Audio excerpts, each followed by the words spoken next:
start with two announcements about forthcoming lectures and talks. So on the 22nd of August, which is Thursday, which is tomorrow, at 3 p.m. we have a public lecture by Professor Supriya Chowdhury from Jadavpur University, Kolkata, and her talk is Speech and Silence, the Future of the Academy. And on the 23rd, which is Friday, at 9 a.m., beginning 9 a.m., we have a workshop which is in association with Ms. Shilpi Rajpal and Ms. Ranjana Saha, who are both doctoral candidates at the University of Delhi. And the workshop is titled Recontextualizing Social Histories of Health and Medicine in Colonial India. So I'd like to welcome our speaker today, who's Dr. Sagari Ramdas from ANTHRA, Hyderabad, and the title of her paper, actually I'll talk about the title later, I'll first introduce her. So Dr. Ramdas is the director and a member of ANTHRA, a resource group in India which is founded by women, which works with peasant, pastoralist and indigenous peoples, particularly women from these communities, on environmental and social justice concerns in the larger context of food sovereignty. She is currently engaged in research with various people's alliances, looking at ways in which seemingly unrelated policies and programs that span multiple sectors, such as resource governance, climate change, GM crops, biofuels, carbon trade, contract farming, etc., are undermining people's sovereignty and autonomy over sustainable farming and dispossessing communities from their land, livelihoods, and ecosystems. And she's also exploring how communities are organizing to resist and assert their rights through decentralized democratic processes of governance. She's also a veterinary scientist by profession. She has been working in this field for the past 2 decades, and I think I'll just sort of now introduce her paper, which is titled Livelihoods and Landscapes in Contention, Interfaces, Interactions, Insights on Forest, Farm and Pasture. So, Ramdas. Thank you, Mr. Gopal. And I'd like to thank the Nehru Memorial Library for inviting me here to deliver this public lecture. About a month ago, this was July 25th, in Karnataka, Chitradurga Taluka, Chitradurga district, Talikeri Taluka, approximately 1,000 shepherds and about 4,000 to 5,000 sheep.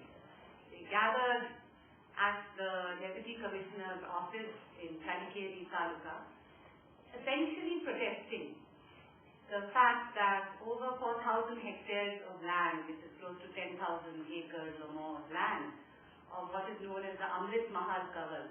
These are the traditional grasslands on which pastoralists, farmers, small peasants and other communities of the region have depended for their livelihood. And the shepherds were there essentially saying that who is the state to take away our grasslands?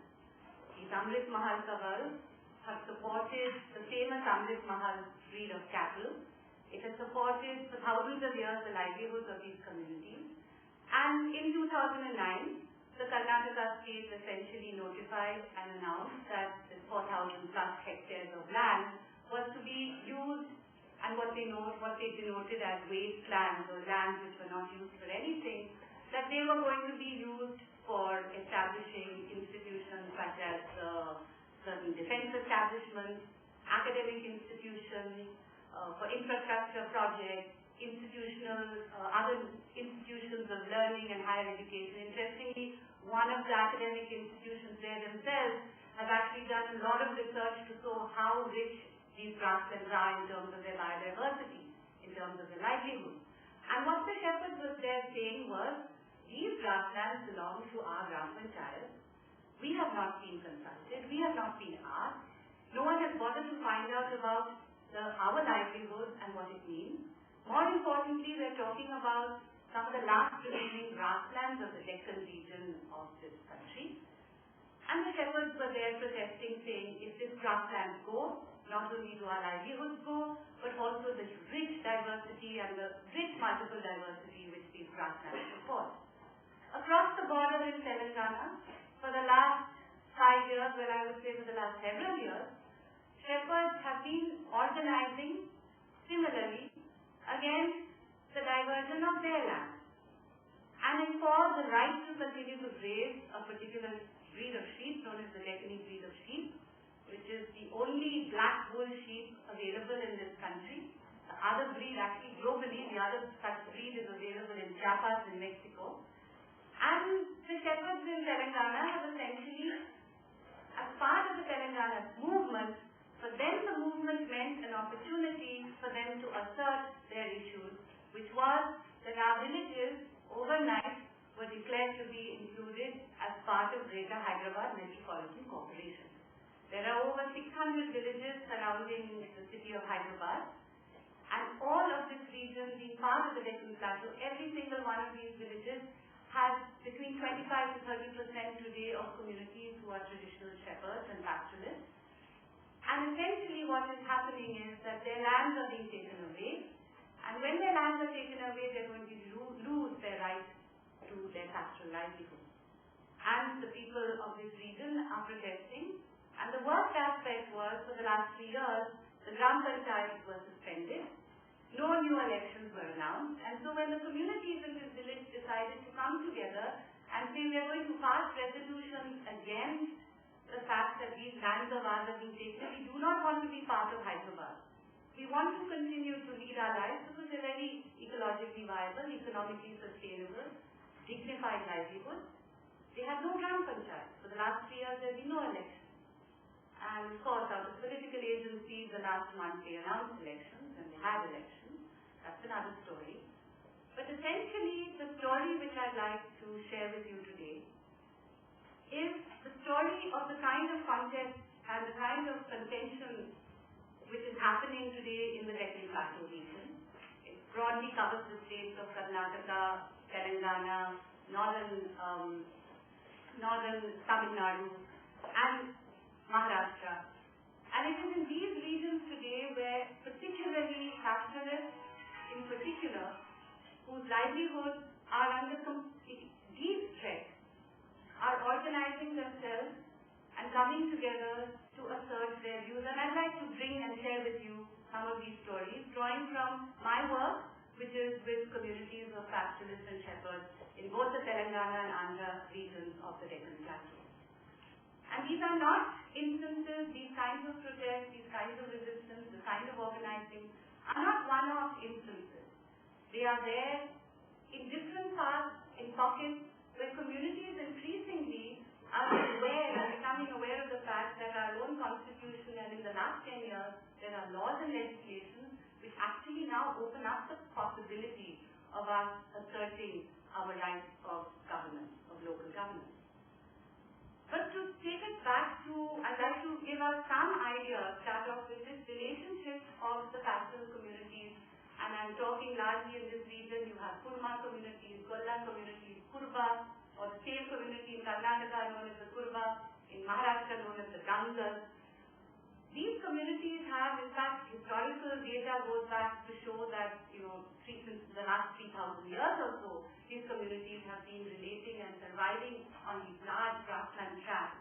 And pastoralism is one of the most sustainable ways, one of the most ecological ways, one of the most spiritual relationships which people share with the area. And, of course, finally, the economics of it all, if we look today, these are regions where communities are rearing some of the best, the most diverse breeds. It is Amrit Mahal Kavas. That Kavas derives its name because of the breed Amrit Mahal, which is, in today's context, one of the most valuable breeds because it's extremely drought resistant. It survives on very limited grasses, on consumption of fodder. It can survive extremes of weather. And on the other hand, you have sheep varieties like the Deccan breed, which is, as I said, a wool variety. It can walk long distances. And pastoralism in these regions, in fact, you have mobility as a very key aspect, grazing as a very key aspect to these livelihoods. And communities here over the years have actually used their own knowledge, their own science of reading the region, of relating to the ecosystem, of having nurtured and shaped these breeds. Because if we look at diversity, in these grasslands, it's not only domestic diversity which you have, that is agriculture, the domestic agriculture diversity, but then you're also talking about the huge diversity of the other biological, the whole arena. For instance, these grasslands are the homelands of the great Indian bustard. They are the last remaining, the endangered lesser florican, the Indian wolf, and you have a whole variety of flora as well, which is there in these regions. And communities of pastoralists, how do they survive? They survive because almost nearly 70 to 80% of their earnings and their livelihood comes from the sheep or the cattle which they rear. They sell their animals, they earn a lot. Today, for instance, if we look at just economics, 25% of India's agriculture GDP comes from livestock rearing. Out of the total, and I think one of the fastest growing sources of income is meat, for instance, and nearly about 20% of the meat today is contributed by small ruminants. Wool, of course, we're talking about wool which is not fine merino wool, but it's wool appropriate. It protects the animals. It protects the animals from extremes of weather. So if you have currently a climatic situation for the last 3 months, none of us in the Deccan Plateau have seen the sun. Something very unusual. We're supposed to be a semi-arid tract, but this is the kind of variability. So these animals have this wool which protects them. The water doesn't seep through because, wool has a kind of a waxy layering, protects the animals. It also, and our shepherds always say that from the wool, of course, they weave the gongari, and that's the gongari, which is being worn by the shepherd here. And it's extremely closely, the relationship between the shepherd, the farmers, the black buck, the donkeys, the land and the grasses. This is a cycle, right? And so shepherds will send their animals on farmers' fields because the manure and the urine enrich the soil. The soils of the semi-arid Deccan are extremely dried out, extremely devoid of any kind of bacteria during the summer months, and it needs this injection of the urine and the dung from these sheep and goats and other cattle. The wool is, of course, sheared and spun by women and then made into gongari. The manure is often sold. And then, of course, when animals cannot graze any longer on the grasses, they graze on harvested agriculture cattle. And this has traditionally been the cycle which has existed. And as far as even some of the latest and recent data on what is the average kind of economic earnings, some of the shepherd communities would actually earn something close to between 1.5 to 2 lakhs in a year. And these are very, very conservative estimates, what we're talking about. Today, 65% or more of the fodder for these animals to survive is through grazing on what we call the common property resources.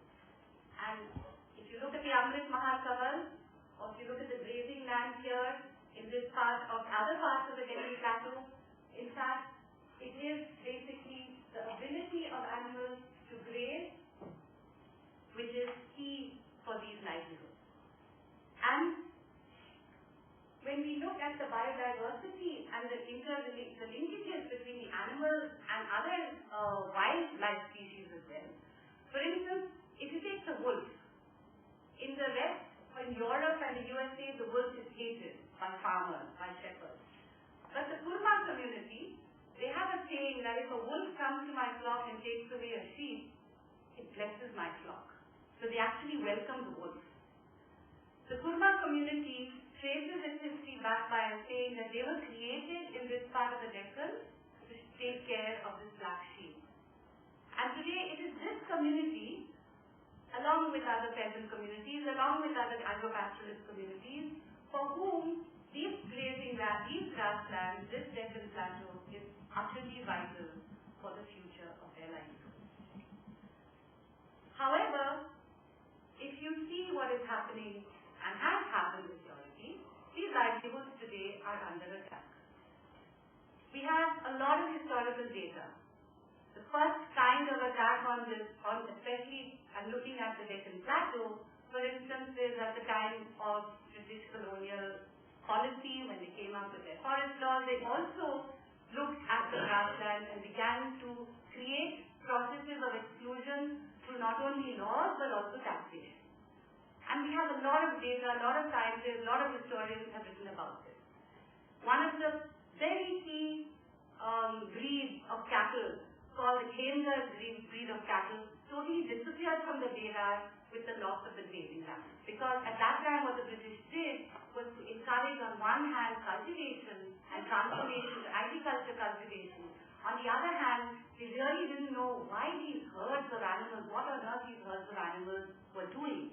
And so the term, for instance, nondescript animal, I don't know how many of you read, when they talk about Indian cattle or Indian sheep or Indian goats, it's always nondescript. They have no description, right? So, for the British, these were animals who were grazing, these were people who were moving from one area to the other, and there was no means by which that they could tax them. So there's a lot been written about how there have been lots of breeds, there have been lots of grazing lands, there were lots of livelihoods, but there was also resistance. So we have that history with us. What we don't really focus on a lot is post-independence, where unfortunately we sustain with the same kind of policies, particularly for the grassland. A lot has been written about the forest, but when we look at the grassland, actually nothing much changed. In fact, things became much worse. In the name of land reform, and I'm talking about, for instance, what happened in Andhra Pradesh. At that time, Andhra Pradesh, now when we look at Telangana or Andhra, in both regions it happened, that the grazing lands, or the Gauthan lands, the Polongo lands, were the lands which were distributed under land reforms to the landlords. So, in one blow, we did a disservice to all the Dalits, all the landless communities, because we gave them, grazing lands and grasslands cannot be cultivated. It's a rocky terrain. But Dalits and landless were given Gauthan land, grazing land.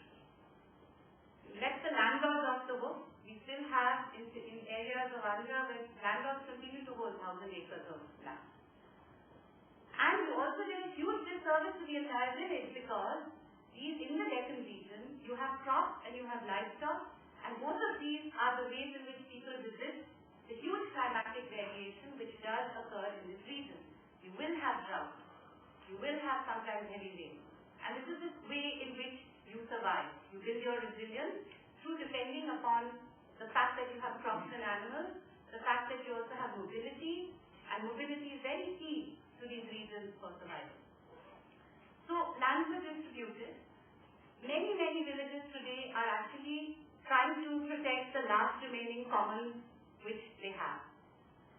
Post-1990, at the time of economic reform, and in fact we've done a recent study to understand what has been the rate of loss of the commons pre-90, that is between the 50s to the 90s, and post-90s.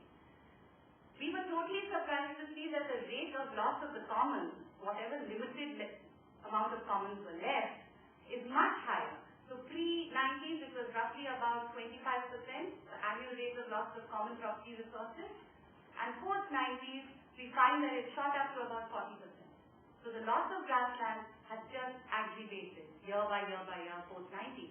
And this is because we're talking about two different paradigms. It's a paradigm of economic development, a model of economic growth, for which today land is key. And because this land in the lexicon of the government is wasteland, no one considers that this is land from which actually not only are people surviving in their livelihood, but there's a very strong economic contribution which communities are making, even if we look at it as a very narrow frame of economics.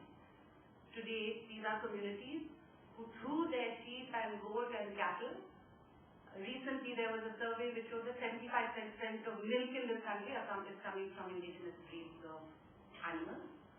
So they are also making an economic contribution. However, what has happened, for instance, in our state, is that how they have facilitated the mainstream economic growth paradigm.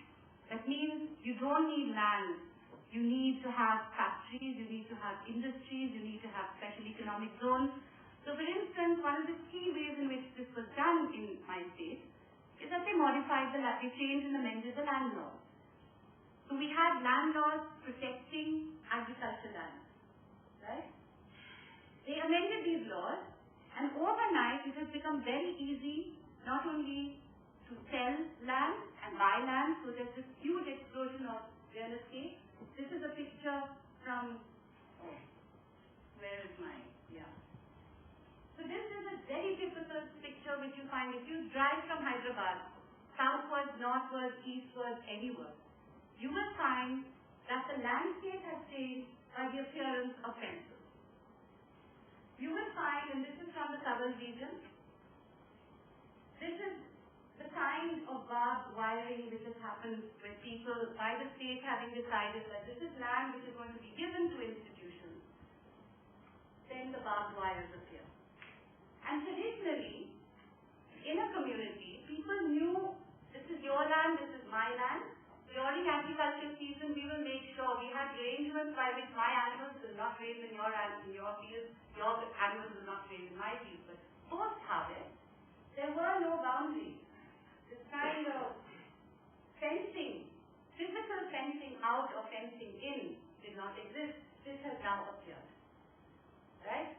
So it has changed not only the physical relationship or the physical context of the land, but the social relationships which existed in the community. Because the social relationship is equally important to sustain these livelihoods.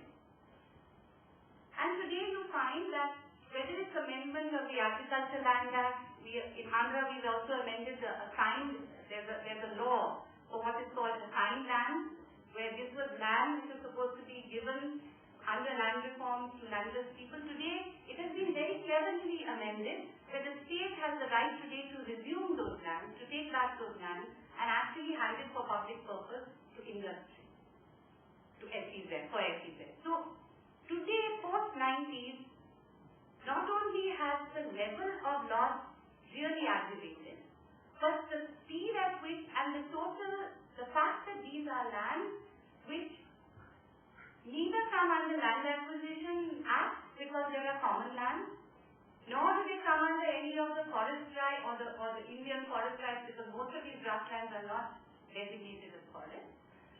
So, even if you honor the Supreme Court's recent ruling in 2011 where very clearly they said these are lands which should be taken back and handed back to Gram Panchayat, much of that is of course not honored at all. So, you find today that the big threats to these livelihoods come in the form of the real estate business, a huge explosion. I think in Andhra Pradesh today our number one source of revenue for the state is real estate. I think number two. Number one, of course, is excise. Number two is real estate, right? Or you find that there's special economic zone. These shepherds in this region are surrounded by special economic zones on all sides. Or you find that there's mining because these are lands which are very rich in, for instance, granite, and so you have a lot of granite mining happening. Or you find that there are monoplantations coming in. We have policy, the biofuel policy, which has identified wasteland. Grow, I think to meet 53 million hectares of wasteland is identified in this country. Biofuel plantations are going to be established there. The special economic zones also identify these wastelands for expanding their purposes. No one has recognized that there are communities and people who are surviving or dependent on these lands which are not waste. And today, so the threats that we are seeing in this region are really coming in the form of, at one level, that communities are not at all being even consulted.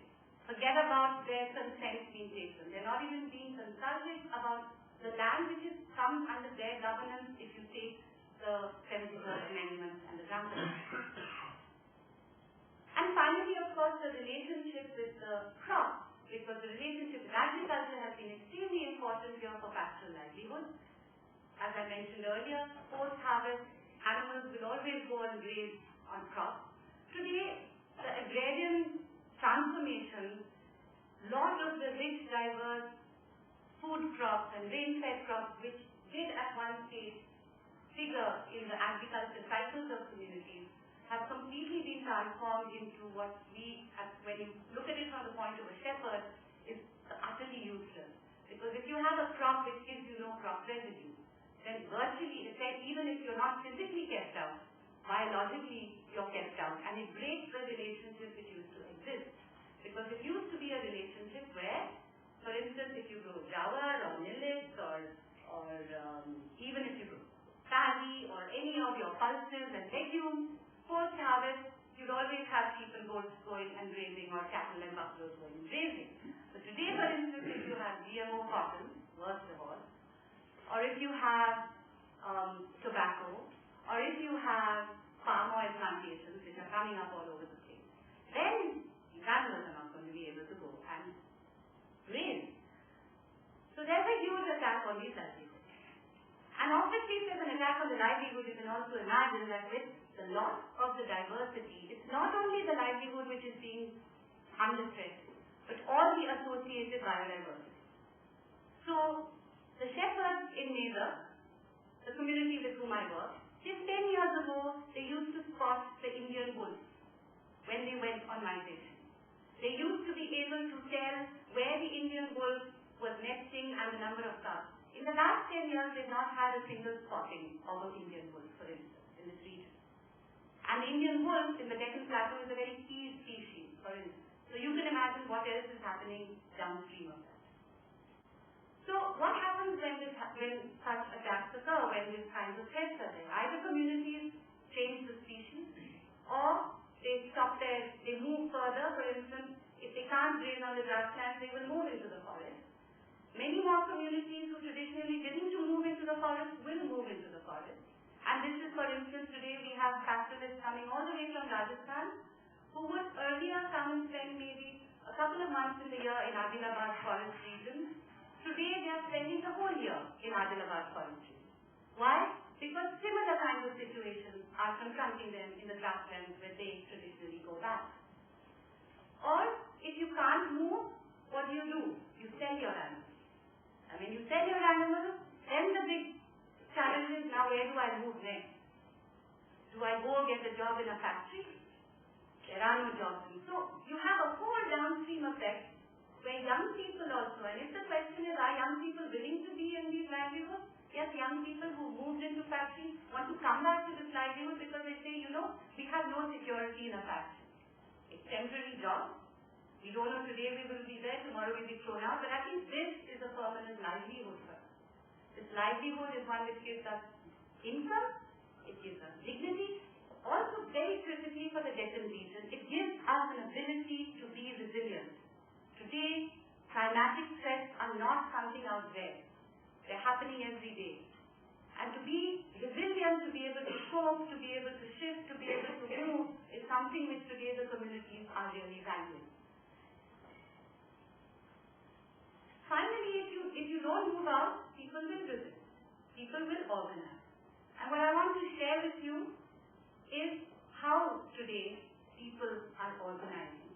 How today people are actually using, in the last 10 years, some of both the legislation which has come in and have been legislated in the last year, but also drawing upon their own customary practices, their own knowledge, their own science. Because what is extremely important is to survive in such systems, in such contexts.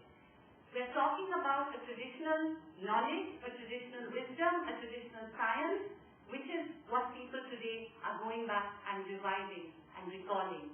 Because there's nothing in the books of science today which is actually helping them. So you draw back from your science.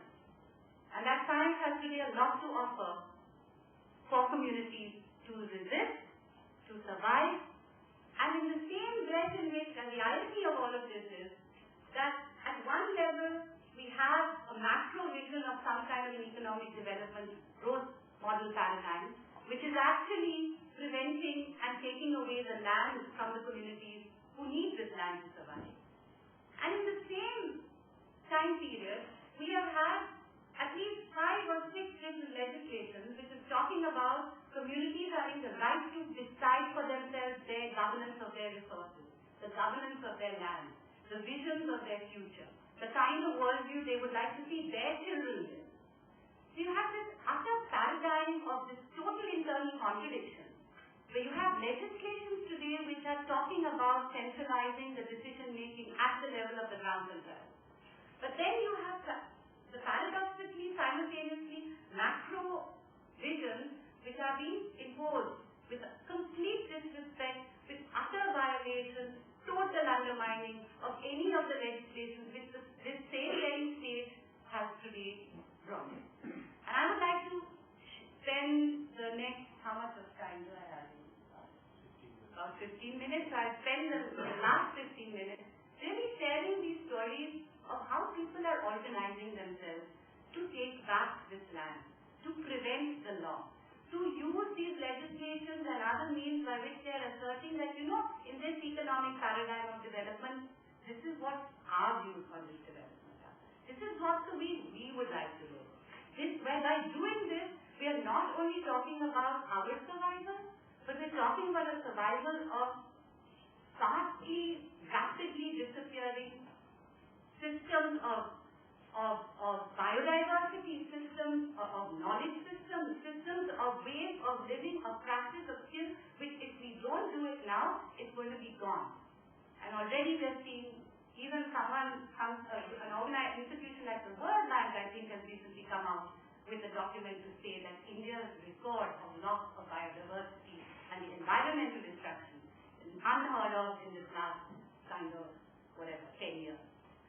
So I want to begin first. I'll take you to a place some of you may have heard of the Rishi Valley School. It's a place known as the Horsley Hills. It's a place which down south in Rayalaseema we refer to as the Ooty of the south, because it's the highest point of the eastern Ghats in this part of Rayalaseema. And this Horsley Hills, where Krishnamurti went and set up this place for children to be free, today what we brought out through the voices of shepherds is that this entire Horsley Hills is a very old, ancient, pastoral community who has existed. And in these forests, and this is a map which shows us the Horsley Hills forest, the Chetu forest, and surrounding these forests, there are roughly close to about 30, 40, 50 villages where there are communities of shepherds who live and depend on this Horsley Hills for certain times of the year. The other times of the year, as I mentioned, people graze their animals either on agricultural fallows, on other common grasslands. Now these shepherds, for the last 30 years, they have been riding the forest guards to go and graze their animals in these forests. And how driving is going to potentially stop the ecological destruction which supposedly the sheep and goats are doing to the forest, I don't know. Because the last 30 years, the shepherds have been paying forest department guards, going and grazing their animals, and when we did diversity studies of the diversity in these forests, there is huge diversity. When you look at very complex ways in the way the shepherds graze these forests, they have names for every region. Every region is not grazed by all the species. There are some regions which are grazed by only sheep and goats. There are others which are grazed by cattle. There are ponds like this water will be consumed by animals for certain times in the year. So there is no knowledge system out there of the complex ways in which people are using the forest.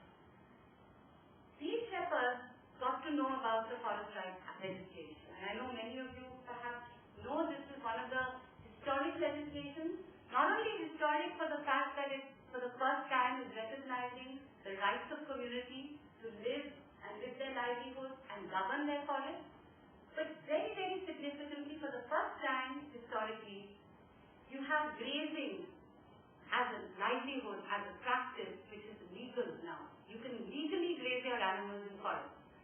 Till now, everything which is being grazed, every animal grazed in the forest has been illegal. So today, it is a legal right of communities to graze their animals in forests.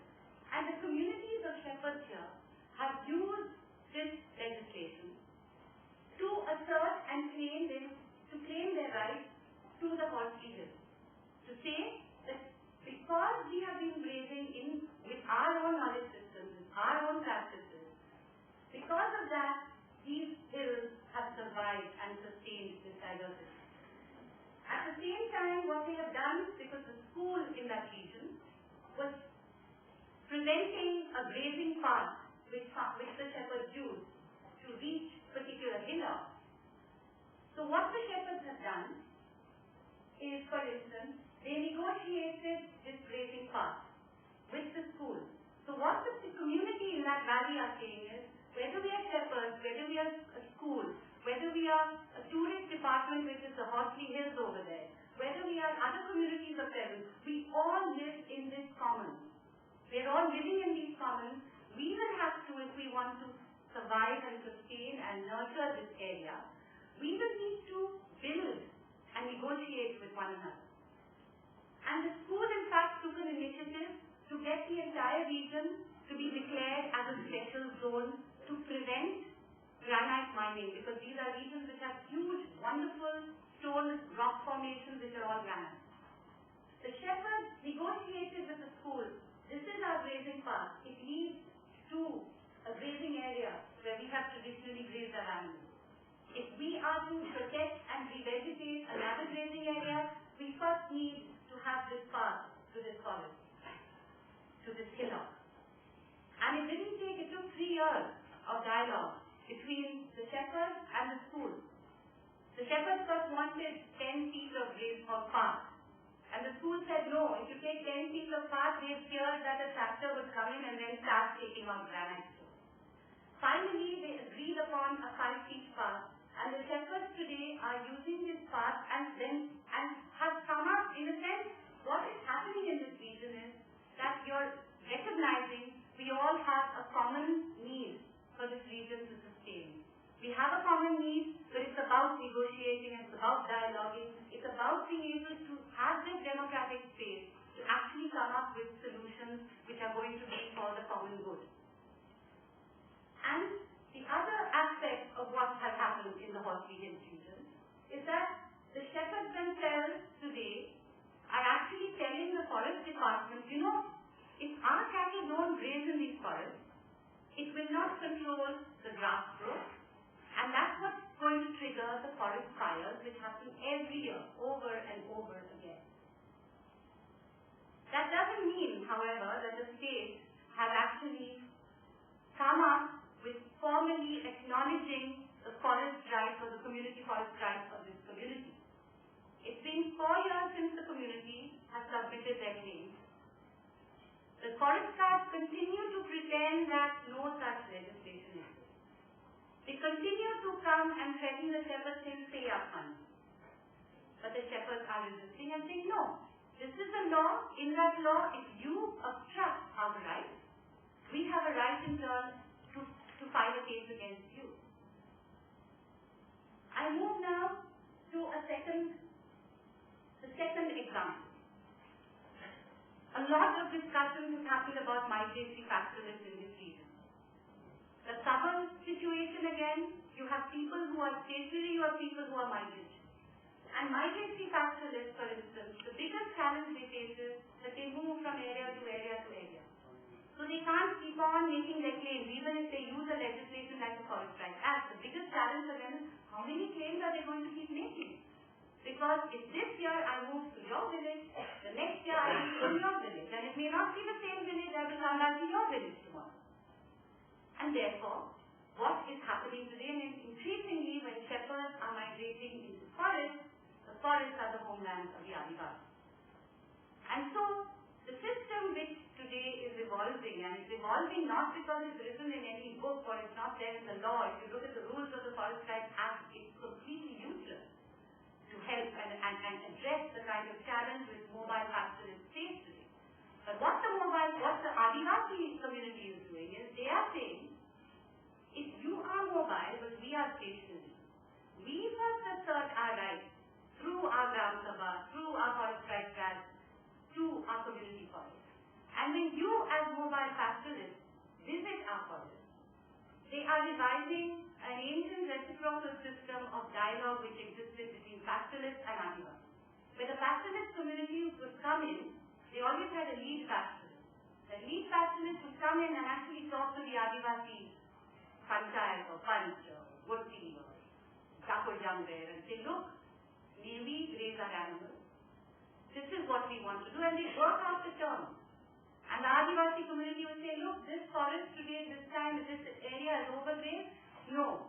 Or you can graze maybe not for 3 months but for 2 months. So there's a negotiated arrangement, there's a discussion. In that discussion, embedded in that discussion is also the conservation of this immense and the revival or the ensuring that the vegetation will, if it is denuded, will be revived. It will ensure, but this requires governance, it requires the space to be able to dialogue. So the Gond Adivasis in Hyderabad today are sitting with the pastoralists who have come from Rajasthan or who have come from Maharashtra to say, you know, there is no point in you bribing the forest guard any longer. Because bribing the forest guard or paying for access to grazing does not address the fundamental question of governance, does not address the fundamental question of decision making. And today, again, what we are finding is that the communities are saying, you know, if we need to access, if pastoralists, if mobile pastoralists have to come and graze in the forest, not only do mobile pastoralists have to be able to be concerned about the grasslands in their region, but we have to be able to have this dialogue and these pathways of dialogue open. And today, the Gonds in Hyderabad, the Kondaredis in East Godavari, the Chenchus very importantly in the Nalamalai forest, are using the space of the Forest Rights Act and the Panchayat, the PISA, to actually revive this dialogue. Because there are also issues of power over there. There is at one level the power of the Forest Department, at another who has not at all accepted this legislation. At another level, there is the power of a stronger, politically stronger agency of the pastoralist community versus some of the very vulnerable conditions of communities such as Chenchus who are already under threat because they live in tiger conservation, tiger reserve.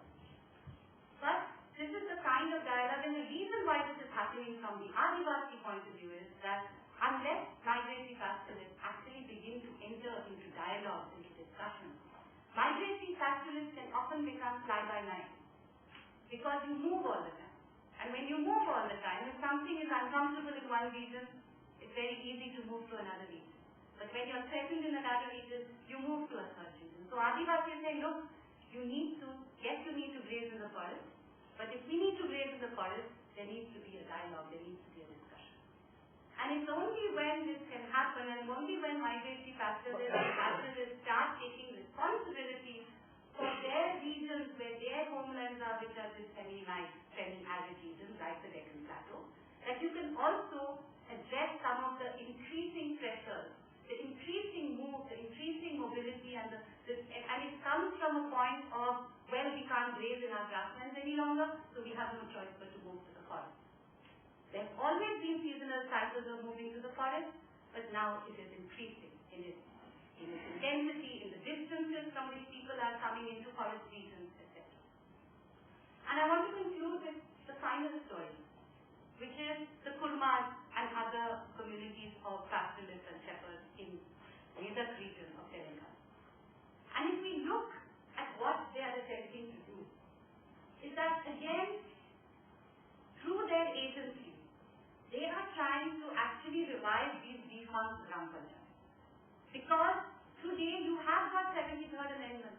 You have got the Supreme Court ruling that for God's sake, the state is supposed to return the common, whatever's left of the common property, to the control and the governance of the Panchayat. But so today the institutions of shepherds, what are they doing for it? Very key for them was the strategy that unless we revive our Deccani breed sheep, this black sheep, we are not going to, it is important for our livelihood, it's important for the rest of the protection or the struggle or the strategy to preserve this grassland. So for instance, the acacia trees, 3 months in the year, the shepherds lease out acacia trees from farmers, and the animals are grazed by lopping acacia, which is also called, I forget the Hindi name of acacia, but acacia tree pods and acacia tree fruit are extremely important for sheep and goats. The same timber, I think it's babul, so it's babul tree. That same babul tree timber is very, very valuable today as a source of our building our chairs and tables, etc. And Gram Panchayat, sarpanches, without any consultation, were happily passing resolutions